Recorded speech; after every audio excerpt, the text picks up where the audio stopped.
You're listening to the Just Japan podcast. Everything you want to know about Japan.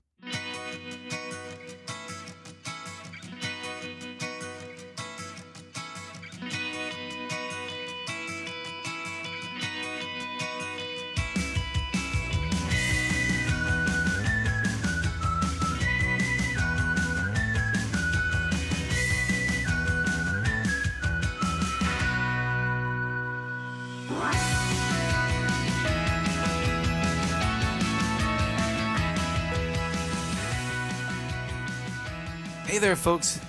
Welcome to episode number 166 of the Just Japan podcast. Everything you want to know about Japan. My name is Kevin O'Shea, and I am the host of the Just Japan podcast.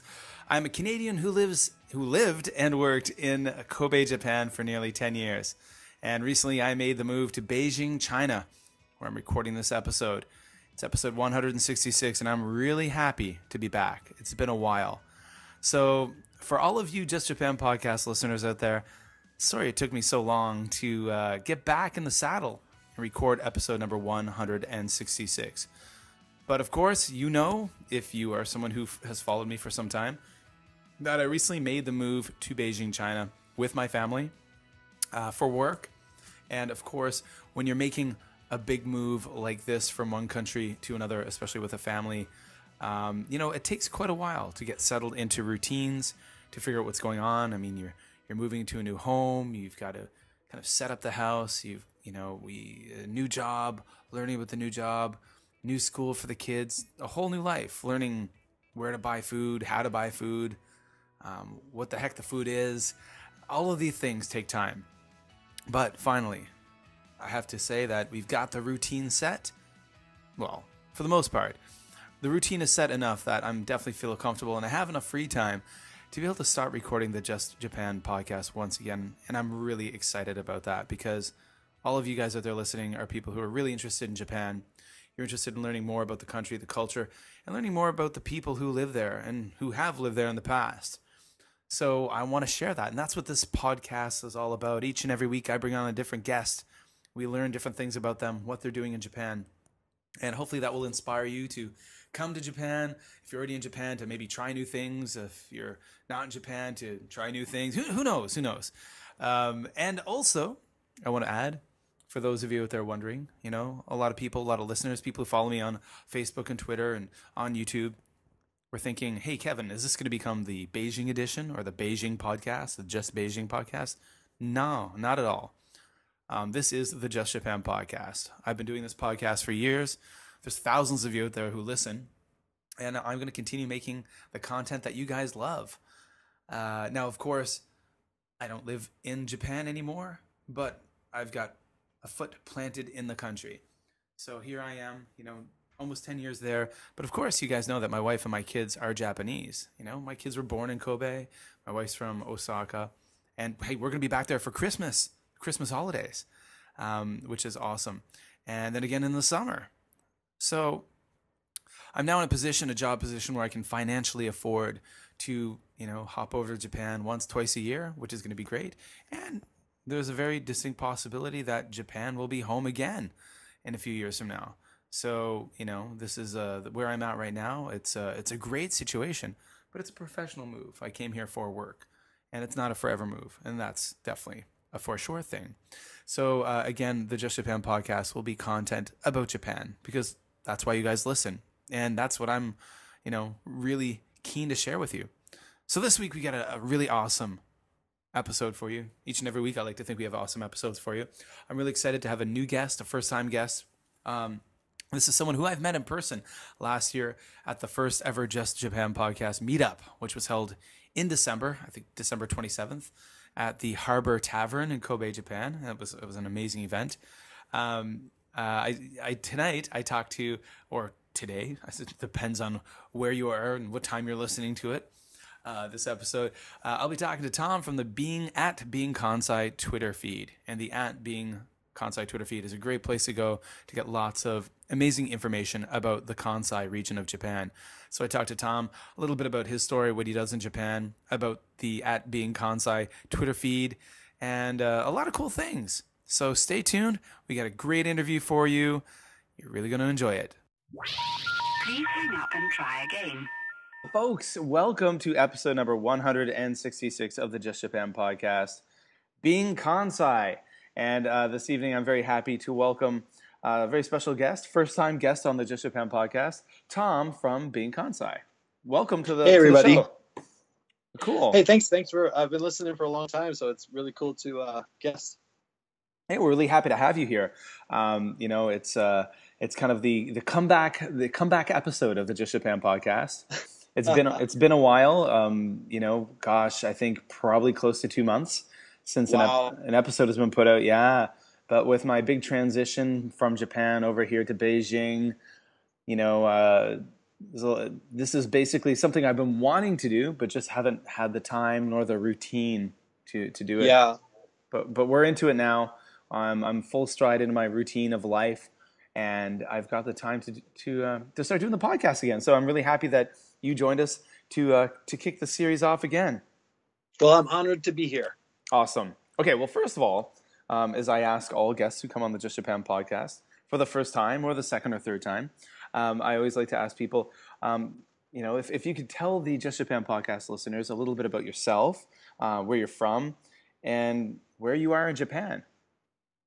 Okay, well, my name's Tom, and I'm originally from the Bronx in New York City, and I don't really have my accent anymore, but I'm now in Hirakata City, which is a city on the border of Osaka and Kyoto in the Kansai area of Japan. Okay, so Hirakata, so that's kind of like a little bit north of Osaka, isn't it? Exactly. So it is a bit far from downtown Kyoto or downtown Osaka, but it is useful to get to both places if you want. Okay. All right. Now, the question has to be asked: how long have you been in Japan? Well, I've been back and forth, but probably around 15 years total. 15 years total. Wow. I originally came to study abroad, and I kind of just have stayed ever since. So, yeah. Well, there comes the next question. I'm really curious. We all have our different Japan stories, and people end up in Japan for different reasons, different ways. Sometimes accidentally, and sometimes it's a goal that people have had for a really long time. So how about you? What first got you interested in Japan, and how did you end up there? Well, it's kind of funny. My birthday is actually Pearl Harbor Day in America, which is a national holiday in America to commemorate the beginning of World War II. Okay. And Pearl Harbor Day, of course, was when the Japanese Navy attacked Pearl Harbor in Hawaii. So even from a very young age, I heard a lot about Japan, and I heard a lot of jokes about that. So even though I was a bit too young to really understand anything, of course, I kind of felt a tie with Japan. I'm like, I have to learn more about this. So even from a young age, I was very interested. And as I got older, growing up in kind of the 80s with the ninja boom and the Godzilla movies and things like that, I got more and more into Japanese culture. And then when I was about 10, my older brother studied abroad in Japan, and he had a great time. And one of the places he liked the most was actually Osaka and the Kansai area. Okay. So later on, when I was his age, when I was in college myself, I said, okay, I'm going to be abroad myself. Wow. Okay. Yeah. So you went to Japan when you were in university to do a study abroad. Exactly. Yeah. Where did you end up in Japan to do that study abroad? That was actually in Hirakata, where I am now. Okay. Now, I haven't lived in Hirakata the entire time. I've lived in Kyoto. I've lived in Fukuoka for 1 year. But I did end up actually coming back to Hirakata, so it's kind of funny. Okay, so Hirakata is definitely a city that a lot of people, it's probably not on the radar of many people who are interested in Japan.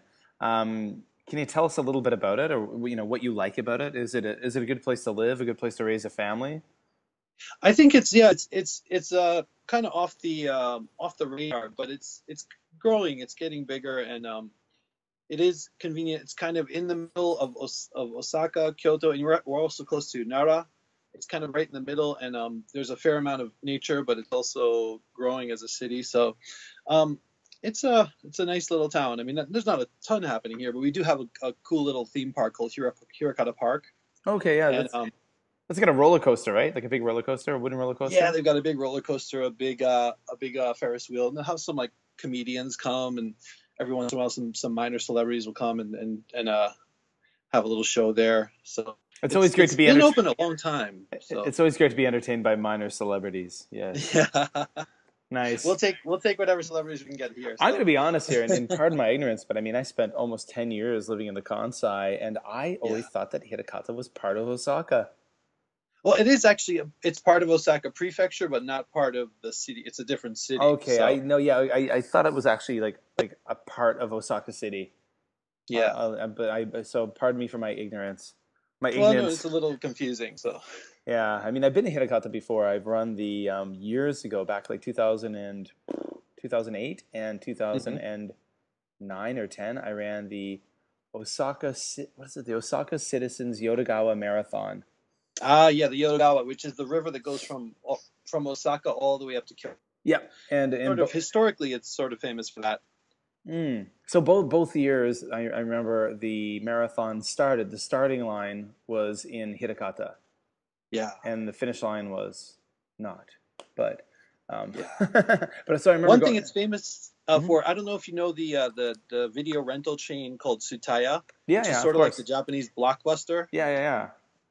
They're originally from Hirakata City, so recently they opened a huge like mall that's all their own. It's called T-Site. Oh, really? Wow. And if you look that up online, the pictures are pretty impressive, and it's huge. It's like kind of strange that it's in this city, but I think it's just basically because it is their headquarters. Otherwise, we wouldn't have something like that. But it's pretty impressive.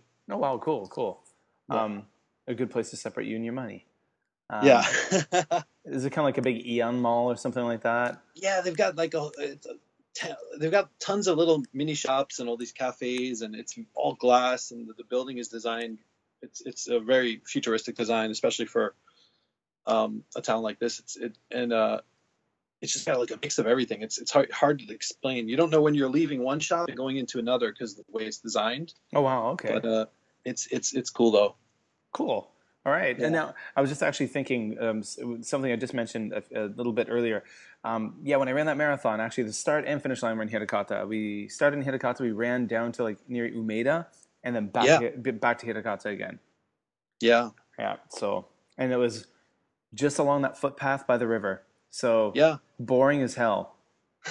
Like to run a full marathon, and then later on I'd run like my next marathon was a Tokyo marathon, and it was just like, oh, this is amazing. There's people everywhere. There's stuff to look at. Yeah. There's stuff to look at. Things to do. I remember that Hirakata marathon, or running from there. It was like my first one. There was some pretty dark moments where like you're hurting and you're in pain, and there's no one around. You're just like, oh, it was rough. It's funny because it's between these two huge cities, but at night, cycling along that river, like you'll run into deer sometimes. You'll run into tanuki, to the raccoon dogs. Oh yeah. You'll run into a little bit of everything, stuff that you wouldn't expect to be so close to like these big cities, Yeah, that's cool. I mean, hey, it's fun to have deer encounters at night when you're on a bicycle. Yeah, or maybe not. But okay, so definitely wakes you up. Yeah, definitely. Yeah, right. So, folks out there, if you're wondering, hey, why the heck is Tom on the podcast this evening or this morning, whenever you're listening to it, a few reasons. First of all, of course, I had the good fortune of meeting you last December. Yeah. You came out to Kobe for the Just Japan podcast meetup.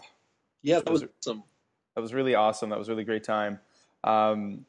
Sadly, maybe, you know what? Actually, maybe one could happen this year.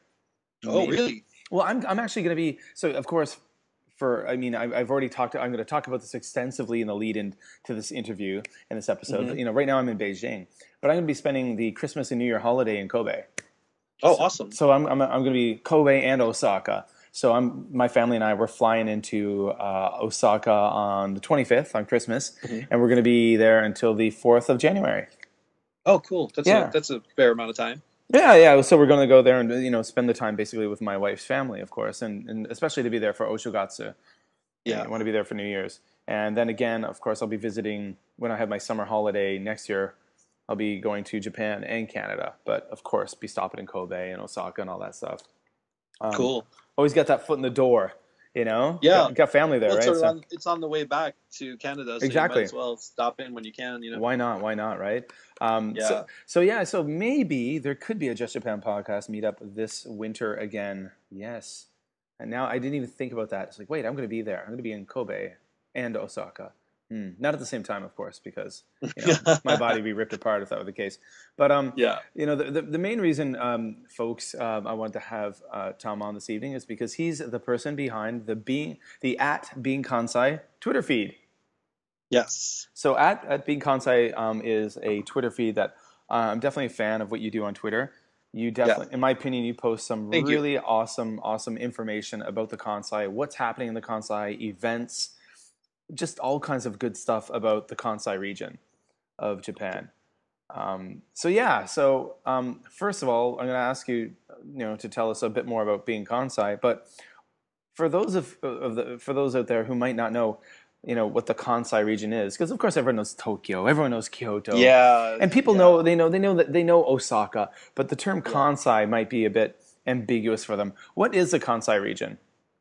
Well, the Kansai region is an area in central Japan, right in the middle, and it basically includes the Osaka Prefecture, Kyoto, Hyogo, and that's where Kobe City is, Wakayama, which is one in the south, and Shiga, where Japan's largest lake, Biwa Lake, is.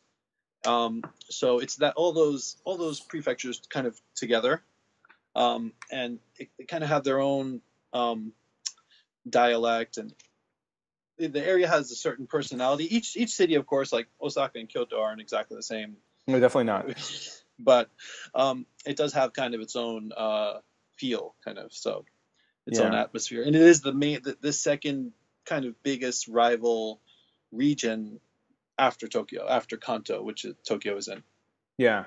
And I mean, I think a lot of people, talk about the very distinct different cultures between Kanto and Kansai. I think even like if you guys out there listening, if you've never lived in Japan and you plan on visiting, if you're going to do a tour of Japan, I think one of the first things that will stand out to you, I don't know why this popped into my brain, but the escalators, which side you stand on, right? Yep. So what is it in Kanto? The standing lane on the escalators is on the left, Yeah, and the walking is on the right. You walk down on the right or walk up on the right. Whereas it's the opposite in Kansai. Yep. So and then I've also heard that the tatami mats, which a lot of like places use to measure the size of the rooms, like it's a 5.5 tatami mat room.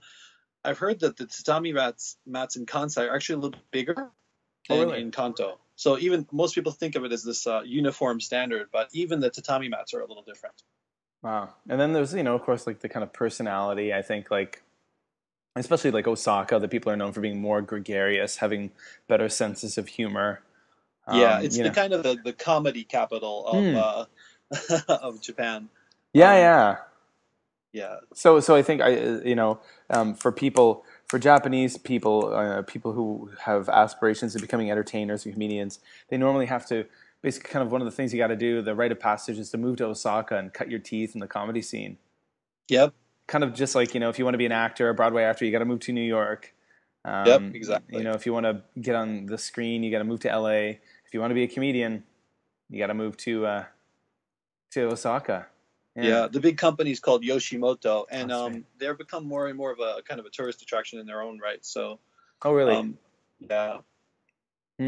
Cool. Well, so the Kansai region has definitely got its unique flavor. So, can you tell the Just Japan podcast listeners a little bit more about at Being Kansai on Twitter? Yeah, sure. Well, it's sort of a part-time Roker account. And a Roker account, if anyone is wondering, is a rotation curation account. Okay. So a famous one, the first time I ever heard about this was I was watching the Colbert Report. And I think there was a Sweden rotation curation account.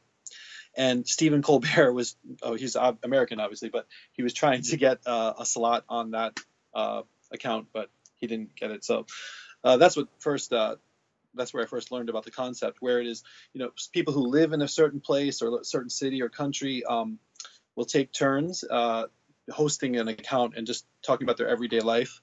And later on, I saw that there was one. I stumbled across Being Tokyo, Okay. and it had just started up a little while earlier. I think maybe about a year ago. And I thought, hey, why, it'd be good to have one for Osaka or Kyoto. And I was like, hey, maybe I guess all of Kansai would be good. There's about 22 million people in Kansai, so it's a good number, a good region, and you get a bit of variety between Osaka, Kobe, Kyoto, Nara, all those places. Yeah. So I talked to them, and they gave me some. One of the guys running it gave me some good advice. And but in the meantime, when it first started out, building it up, I realized I'd have to kind of to get it big enough for people to want to curate, I'd have to kind of provide some information on my own for a while. So I just started out, sharing some news and events and some information about Kansai and different areas in Osaka. And I've had a couple people host the account a couple times, and it's been good. So it's a good way for people to kind of learn about a place, but from like kind of the birds, not the bird's eye, like the street level view. Yeah. People, their everyday lives, and sometimes stuff we post are people who are hosting it. They're like, oh, I'm not really doing anything special this week, or I'm just working, and but just post about their commute, post about what they're eating for lunch. It's funny. Sometimes the most kind of mundane things people really latch onto and will ask a lot of questions about. So, well, I think it's a cool concept. Yeah, well, I think from my years of living in Japan, and now living here in Beijing, I mean, people who are not in Japan, who are abroad, who really want to go there, people of the true legitimate interest or fascination in Japan, they are interested in like that kind of nuts and bolts of daily life. Like, what's it like just to be there? Yeah, exactly. Like not the fancy glamorous stuff. And I think like even, of course, I got my start on social media with my YouTube channels, my BusanKevin YouTube channel. And, I never had the kind of flashy, glitzy editing that some other YouTubers do. Mind you, I never had the success either. But one of the compliments that I always got from people is that they really enjoyed just seeing, there were just, some people would say, what we like about your YouTube channel is there's nothing flashy about you. You're just a real guy showing what it's like to be there. Yeah. Like it's not like there's adventure and travel and drama Yeah. and beauty. It's just like, hey guys, like I'm just a regular dude and I live here and this is what it's like in a regular day in Japan. Yeah. So I try to strike a balance between, some people when they do the account, they'll have a very active schedule and they'll go to a lot of really cool like places that which is great, probably want to visit. But then when I'm curating it, I also just kind of try to like share some information of the culture or the history or just upcoming concerts. So there's kind of a nice balance where you're getting the view from someone who's been here a long time and kind of giving you some general information. But then I still have people create every once in a while who can give you their own specific take when it's different from mine. So I think it's a good balance of variety, Yeah, for sure. I mean, like, I think, it's good to have that mix. I mean, I wish I was doing exciting things on a more regular basis to be able to share with people. But at the end of the day, even like, for example, I just recently moved from Kobe here to Beijing, and people are kind of like, what's going on there? And it's just like, I really don't know. I haven't actually been to any big tourist destinations yet, and I've been here for a month because you're probably just really still processing, I guess. But I hit the ground running. I moved here with my family. I started a new job. I went through training for the job, and then like I've got this really intense full-time job. I've got 2 kids who are going to a brand new school where I work. Like everyone's life has completely changed, and to be honest, like going to Tiananmen Square or the Forbidden City or the Temple of Heaven, these are things that are not quite on the radar yet. We gotta kind of get settled in, and like with this podcast, I think this is me putting out this episode is a sign that I'm finally getting settled in.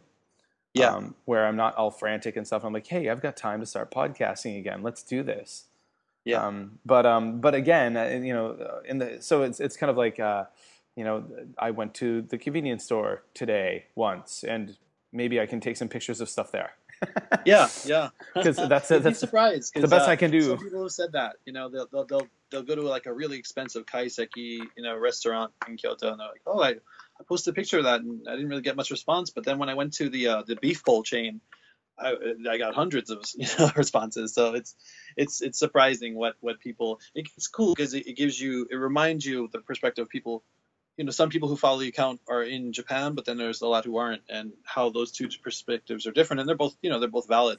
Yeah, exactly, and that's how you have to think about it. I mean, like, you'll always hear me talking about. I'll say things like, for those of you who are not in Japan, because I know Yeah. that the majority of the listeners to this podcast are not in Japan, but there Yep. is a big following who are in Japan.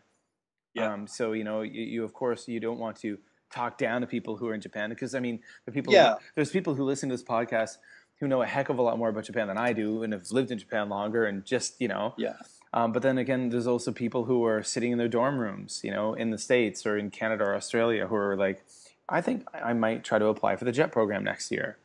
Yeah. You Yeah. know, or I've even, there's, kids who are in junior high school and high school who are just like, hey, I might apply for like you, maybe, a year abroad or a study abroad program. Yep.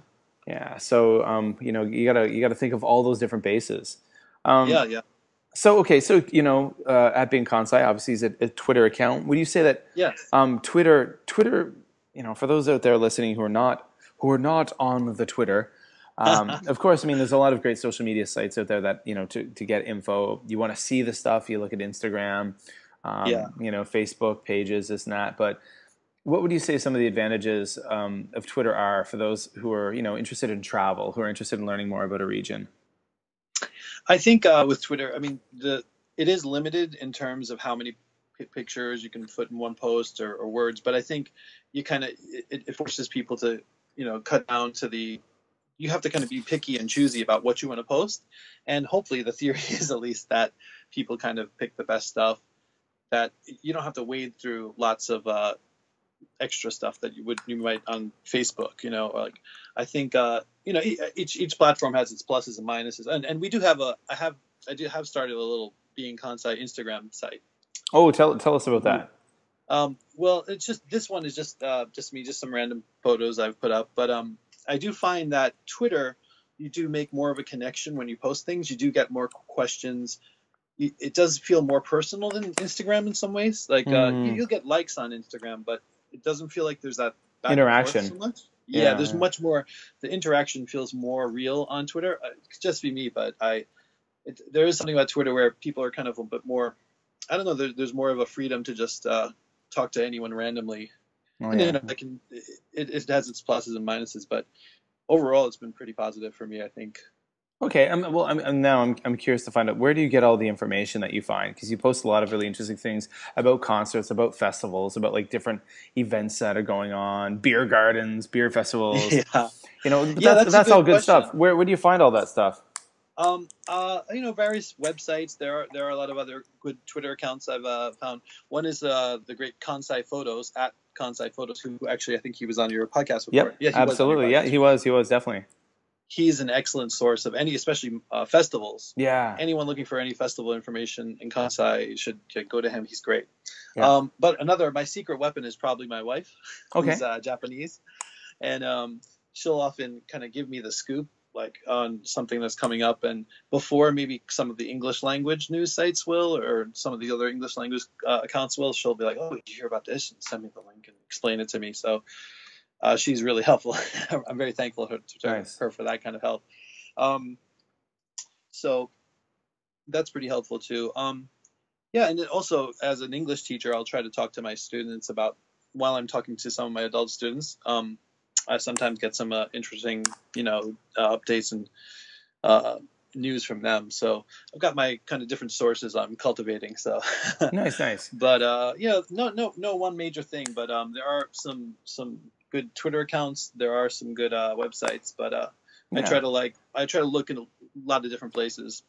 Nice. So just spending time out there skimming around looking for things. I mean, that's at the end of the day how over the years I found a lot of the guests for the Just Japan podcast is literally by sitting down in front of Twitter, punching in a few different hashtags about the local area, and then just surfing around and then kind of stumbling across people and then contacting them and seeing if they'd be game to come on the podcast. And Yeah. Yeah. And you'd be surprised. Sometimes people are, you wouldn't expect to be, to know about beer gardens, or, yeah, they'll have tons of information. And so it's a good way to kind of get to know people at the same time. And before I did this account, I'd often hear about like some event or some festival or something like the day after, and like in the newspaper, like, this event was a lot of fun. And I'm like, well, I want to know about the stuff beforehand, Yeah, yeah, or yeah. find out about a concert before the tickets have gone on sale and it's sold out already, So Mm. that's the kind of thing I was like, all right, with this account, I want to partially try to get a bit more lead time for people who are interested, who are going to visit, to be a bit more useful. Cool. That's a very Yeah. good idea. And I'm glad you're doing it. And I'm sure the people out there now listening who are involved in Twitter, who have Twitter accounts, who may not be following you, will go to @BeingKansai, and then they'll get all this great info as well. Okay, so I noticed last weekend, I was, as I follow you on the Twitter, that you hosted a tweet up. Yes, and I mean that was partially inspired by your Christmas tweet up last year, and that was so much fun, and that was such a success. I was like, all right, it's time to do something in Kansai myself. And I know a couple of Twitterers or Mm-hmm. tweeters who've done their own little meetups before, but I tried to do just a more general one. And there was also a Mexican festival at the Umeda Sky Building, which is a very cool building in downtown Osaka. So I figured, hey, this is a good opportunity to get people to come out and have a meetup. So yeah, I did that last Sunday. So tell us, okay, so, obviously for those of you out there listening who've been longtime listeners of the podcast, you'll remember that last year for quite a while I was announcing about the Just Japan podcast, like winter meetup, which we had on the possibly maybe 27th of December, I think. And that was a really fun time in Kobe. Quite a few people came out. We had drinks and food and good conversation and all that stuff. So with the tweet up, Yeah. how did you kind of like push that out there? How did you sell it or advertise it to folks? I basically just once I found out about that festival day, and I chose the location. It was funny. It wasn't really that much work. It was surprisingly simple, where I just kind of told people, okay, this is the day, this is the place, and the time, and who was coming. Like, it kind of, everybody's so cool, and everybody's very proactive. So I think people were happy to have this kind of opportunity, and they kind of everybody just communicated. It was funny. Nice. It was almost automatic. So it's like, if anybody's ever thinking about doing something like that, it's I've heard a lot of things about how it can be very complicated, and you've got to prepare name tags and blah blah blah blah blah. But it was actually quite simple. Yeah. That's awesome. Just I did decide when I decided to do the tweet up, I did start tweeting about it probably about a month in advance, which is good. Yeah, you definitely want to give some advance notice. You don't want to do it as a last minute thing. You might find yourself standing there alone. Yeah. Awkwardly. But I mean, I'm really happy. I think one of the things that made me happy to see that you were doing this was the sense of building a community. Because I think, like, when I first came to Japan, I was very active in the YouTube community, and that was back in like 2008. And those were in the days pre-monetization. No one was making money. Even the air quotes famous people, no one made money. No one did it for that reason. And some of the best friends I ever made in Japan, I met through YouTube and through that community. And we used to actually, in the beginning, 2008, fall 2008, myself and a few other people, Kansai PJ, there was Reynolds there. We were hosting monthly meetups. And we were and it might just be like 4 or 5 people showing up at a pub for a beer. But there was like a definite, really nice sense of community, which I felt over the years got lost. And I mean, we'd heard, I think Tokyo is some of the people who run Being Tokyo have their own little meetups. And I've heard from some people who've actually moved from Tokyo to Kansai, that they thought, they're friendly on Twitter, but they're not really socialized. They don't really want to, they're hard to meet up with. So that's why I was like, we need to kind of make this concrete event that everybody can kind of come to and start to interact a bit more. Nice. So do you think this is going to be, it sounds like it was a positive experience. Do you think there'll be more Being Kansai tweet-ups happening in the future? Definitely. But Kansai is a big place with a lot of different prefectures. So, I was thinking of maybe rotating between Kyoto, Kobe, Osaka, so we can kind of get a different location, and it's easier for everybody, because sometimes the people in some of the not as famous prefectures feel like, oh, I have to go to Osaka again, I have to go down to Kyoto again. But so I want to try and make it a little more fair for everybody. But it's cool, it's one thing about it is that's interesting is like you might see some different Twitter people, and you might think, oh, they're so different. Like, are they going to get along, or are they going to have anything to talk about? But when you meet in person, it's funny how it all melds together, and people really like everybody really like clicked together. So it was really nice. That's awesome. Very cool. Actually, you've inspired me. I think I'm going to try to host a tweet up here in Beijing. Yeah. I'm pretty new to things here. I've got so for all of you guys out there listening who follow me on social media, I've got my main account, my JLandKev, at JLandKev, JapanLandKev, and that's been my account for years. But I've started a new Twitter account, which is, it's kind of a separate thing. It's like kind of my professional teaching account. So it's all about like me teaching in Beijing, doing stuff in Beijing, how should I say, teacher-related stuff in Beijing, education-related stuff. And by the way, another question for people might be asking, for those out there who do follow, it's called @MadForMaple, Canadian twist there, @MadForMaple. They're like, why are you showing so many pictures of your students? There's always pictures of your students. Actually, here, very different than Japan, it's not only okay, it's absolutely encouraged. Oh, really? Interesting. That's definitely different. All students, when at the school I'm teaching at, when the parents sign the contract, there's an actual waiver form in their contract that gives full permission for their likenesses and pictures to be used on social media. Wow. That's totally different than here. Yep, it's all for advertising purposes. So it's all marketing and branding, and this school apparently has leaped and jumped heads above other schools in the last couple of years because of their use of social media. Yeah. So I think there's about 85 international schools in Beijing, and we're now ranked at like maybe number 4. Wow. So congratulations. Yeah. So well, I mean, I had nothing. Well, I'm working on it now, but I didn't have anything to do with that. But I'm here teaching and enjoying it, and it's really fun to share on social media this kind of different aspect. And then so then of course I've got my other Twitter account, my kind of one where I'm still sharing all this Japan stuff and just silly stuff. The silliness and the fun side of things. But okay, so. The tweet ups are happening and all this and that. Now, you've already mentioned a few sites that you would recommend for those out there listening who are interested in more information about the Kansai region, more information about Japan. But what are some other Twitter accounts? I mean, you mentioned Kansai Photos, of course. That's a great one. That's a great one. Guys, go there at Kansai Photos. He's been on the podcast before. He's got a great blog, too. He did some really fun, in-depth stuff about different festivals. What are some other websites or Twitter accounts out there you'd recommend? Accounts, yeah. Another good one is, I think it's the official account for Osaka tourism, but there's one called Osaka Bob. Oh, you love Osaka Bob. Yeah, I love Osaka Bob. A really good one. Yeah. Great information about upcoming events, and whoever's running it is a really cool, funny guy too. So yeah, he interacts with me sometimes. It's great. Yeah, it's there's some of those kind of official tourism accounts that just kind of, there's like a PR posting account, but he's very active and very personal, which is nice. So I definitely go, and he's funny. Yeah, I definitely recommend him. Another one is Sharing Kyoto, at Sharing Kyoto. Which that's a good one. Kyoto, there's so many great accounts, so many great Twitter accounts for Kyoto. So it's hard to go wrong, but at Sharing Kyoto is another one with a bit more of a personal touch and some again.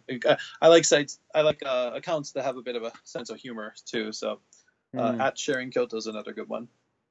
Another good one is at Nippon Culture Quest, which is run by a YouTuber, and she kind of goes around and she does a bit of sightseeing, but she seems to be big into wagashi, which are like Japanese traditional snacks, and Kansai is a very strong area for that. Cool. Another two more, sorry, but no problem. Please share. Two are people who've curated Being Kansai. One is at Squeakzoid, and she did a week recently on the account, and she did a little bit of everything, and it was really interesting. So you can always check her account, and then you can go back to the time when she did Being Kansai and check out the stuff she posted. It was pretty funny, pretty exciting stuff. Cool. Yeah. So there's a lot of good stuff. But if you come to the site, you'll see, the kind of people I'm interacting with and the kind of accounts, and there's so many to mention, but that's just a couple of a few that are worth checking out. Exactly. So my suggestion, everyone, just go to Twitter and follow @BeingKansai, and then you'll be able to find all this goodness. And if you are interested in Tokyo, check out @BeingTokyo too, because they're a great one. And they have a lot of people always volunteering to curate the site. So you get a lot of interesting different perspectives with them too. So cool. And I will put I'll put links in the show notes if I can actually get the show notes site to work. One thing that I've learned now that I'm in Beijing, for some reason, Beijing, China, and WordPress, even with VPNs running, it's a bad scene. I recently started. I've got 2 paid WordPress accounts. I got justjapanstuff.com and BusanKevin.com, and they both, I can't upload anything to them here. Even running multiple firewalls. Or not firewalls, VPNs. Yeah. So I'm all about VPNs even right now. Talking to you, it wouldn't be it's a miracle. Wouldn't be happening that you can even use Twitter, because Twitter's not generally is blocked in China, right? People are pretty surprised. They're like, "You're on Twitter, you're on Facebook." I'm like, "Yeah, I am." But there's software that allows you to do that. That I'm using. You got to find your ways around. So sometimes people may be saying, wait, it says that Kevin's posting from Japan. Often it looks like I'm posting from Japan or the States. Did he come back for a visit and not tell us? Yeah, but that's nope, it's the VPN. That's what Twitter thinks my phone is, or my computer is. Kevin's hopping between the United States a lot too. He hasn't lived there before, but so where there's a will, there's a way. So I mean, I recently started a new Beijing blog, BeijingKevin.blogspot.com. Cool. And but that one is a blog spot, so that's a blogger one, just because I couldn't get my WordPress accounts to work. So we'll see. I'll figure it out. There's a will, there's a way. But regardless, even if I can't get the show notes working, the information will be shared, and of course the podcast, that site works. My podcast hosting service, or my podcast host, I can still upload to that, so that's good. That's the most important one. That is the most important one, right? Exactly. Getting these podcasts out to all of the awesome people out there listening. So is there anything else you'd like to plug before we wrap things up this evening? Yeah, I mean, anyone who's you don't have to live in Kansai. Even if you're coming for a little visit, just going to be a few days.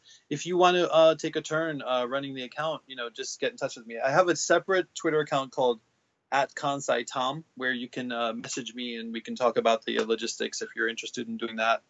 And check out the Instagram too, @BeingKansai. Cool. So @BeingKansai on Instagram, of course @BeingKansai on Twitter, and if you're interested in actually taking over the account and curating it for a little while, @KansaiTom. Yeah, that's it. Awesome. Okay, well, hey Tom, thank you so much for taking the time to chat with us on the comeback special episode of the Just Japan podcast. Man, I'm honored. I'm very excited. Of course, guys, I have to share the social media stuff. Of course, now you can find the Just Japan podcast on all major podcatchers. Just do a Google search for Just Japan podcast. We're all over the place.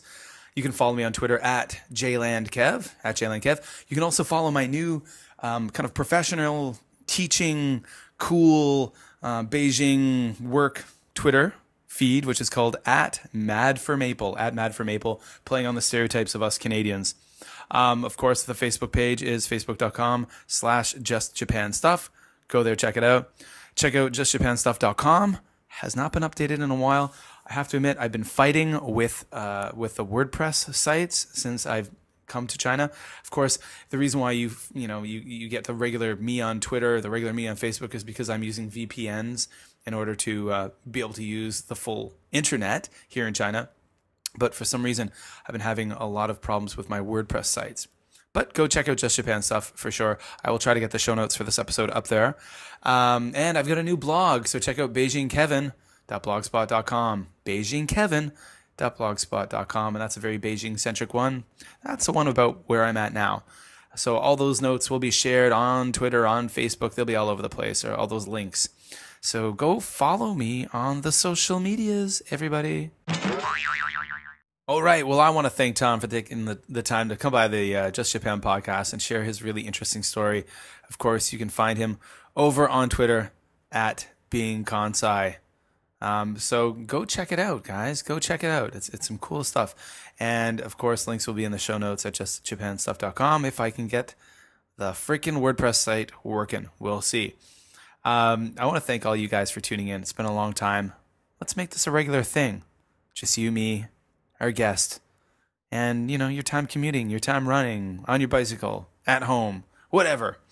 Again, I'm really happy to be podcasting again. It definitely makes me excited. There will be weekly episodes to come. I have the time. My life is definitely much more relaxed than it was in Japan. I have to admit, I do have more free time to do the things that I want to do now that I'm finding my routine. So this podcast is definitely one of them. Of course, like I mentioned earlier on in the show, you can just do a Google search for Just Japan Podcast, and you'll find us all over the place.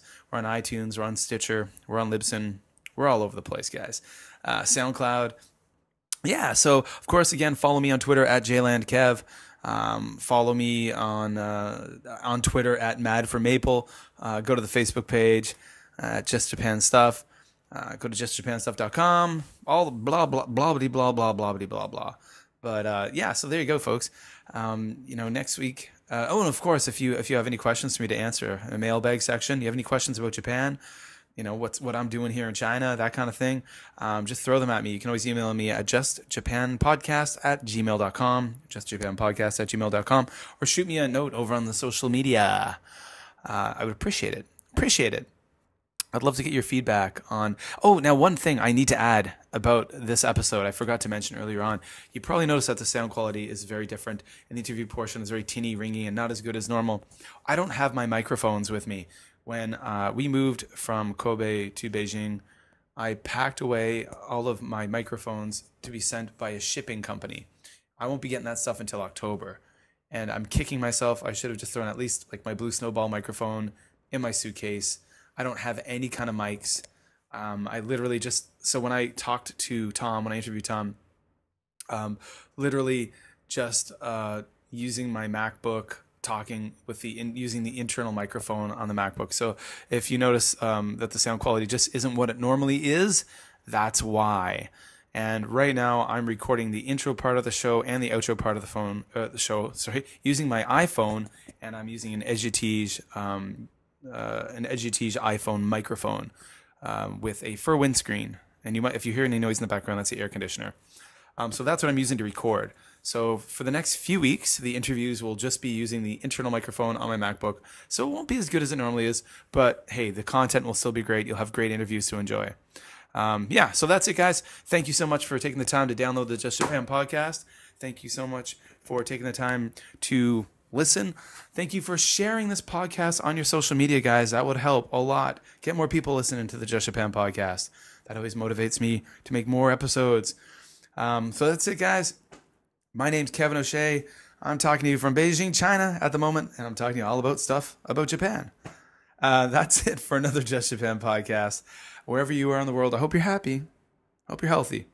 I'll be talking to you real soon.